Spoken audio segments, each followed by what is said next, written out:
மாணவர்களின் சிந்தனைகளை வடிவமைக்க இன்ஸ்டிடியூஷன்ஸ், மாணவர்களின் தனித்திறமைகளை மேம்படுத்த SNS இன்ஸ்டிடியூஷன்ஸ், மாணவர்களை போற்றும் SNS institutions Kovai. Hi everyone, this is R.Vijayakumar, Assistant Professor, Department of Electrical and Electronics Engineering. Today we are going to make on case study videos, or otherwise it is called as some kind of design thinking based one. So in this case study video, so we have a different kind of energy meters. So the energy meter is used to measure the energy. So we have a digital energy meter as well as analog energy meter. So here we have a different kind of energy meters are there. So students will explain how the energy meter is working, and then what is the parts, and then how the energy meter will store the energy, or otherwise store the data from how much energy we are consumed. First, we're going to see about the normal energy meter, which is having readings like with the use of gears. First, the energy meter have two magnets, and one is placed on the top, and other one is placed on the bottom. The upper magnet have more number of windings, and the lower one has short number of windings.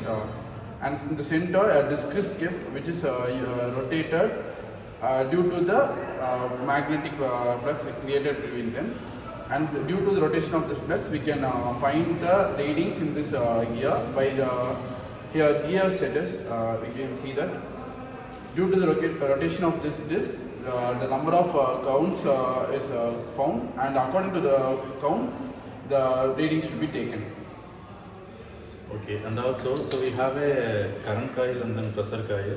So bottom of the side we are called as a current coil. So the current coil will be very thick copper wire as well as very less number of turnings. And then voltage coil, so this one is for a voltage coil. Voltage coil is always kept in a top of the energy meter. So voltage coil will be very thin layer of copper wire with more number of turns.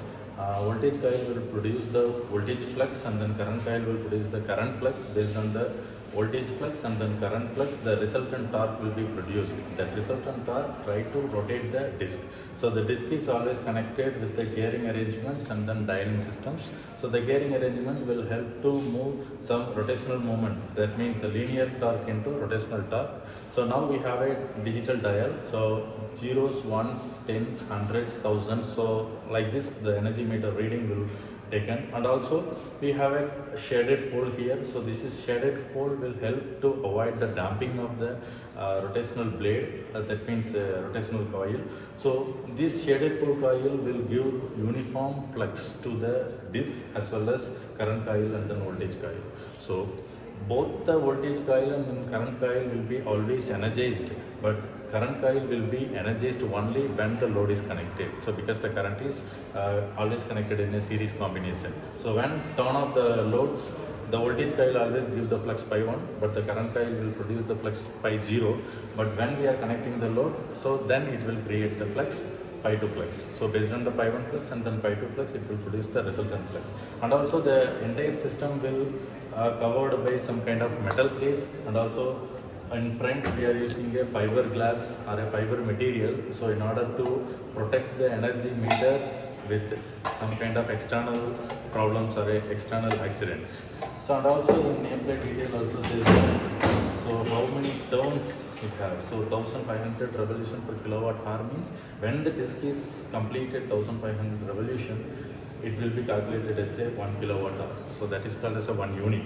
So and also we have using a 1 by 10th. So this is called as a 0th dial, and then first dial, and 10th, hundreds, and then thousands. So and also we are using some kind of correcting measurements here, plus, minus, and then LLA. That means we can use as energy meter 5 amps to 10 amps, and also 50 Hz frequency, 240 volt power supply, and also we have a serial number, and then some kind of details are always placed in front of the energy meters. So the energy meter is always give some kind 80% to 90% of accurate data, so how much energy we are consuming. So in order to avoid the remaining errors, we are introducing digital energy meters. Okay, thank you. Everyone, I hope you understood the concept of energy meter. So I think energy meters in all residential homes, they are using energy meter. But only one difference is the energy meter, either a digital meter or an analog meter. So when we are using a digital meter, the reading will be very accurate, and also we are using some kind of digital sensors there. But analog meter means we are using a pulse based, disc, and then flux based rotational movement. But digital meter, we are using a voltage sensor, current sensor, transducers. So voltage sensor and then current sensor will give some kind of accurate data, and then transducers will give some errorless or error free methods. So most probably digital meter always better compared to the analog meter, but cost wise, maintenance wise, operation wise, analog meters are best one compared to the digital meters. So you know more about the energy meter, kindly comment. So we will ready to share working principle of digital energy meters also. Thank you.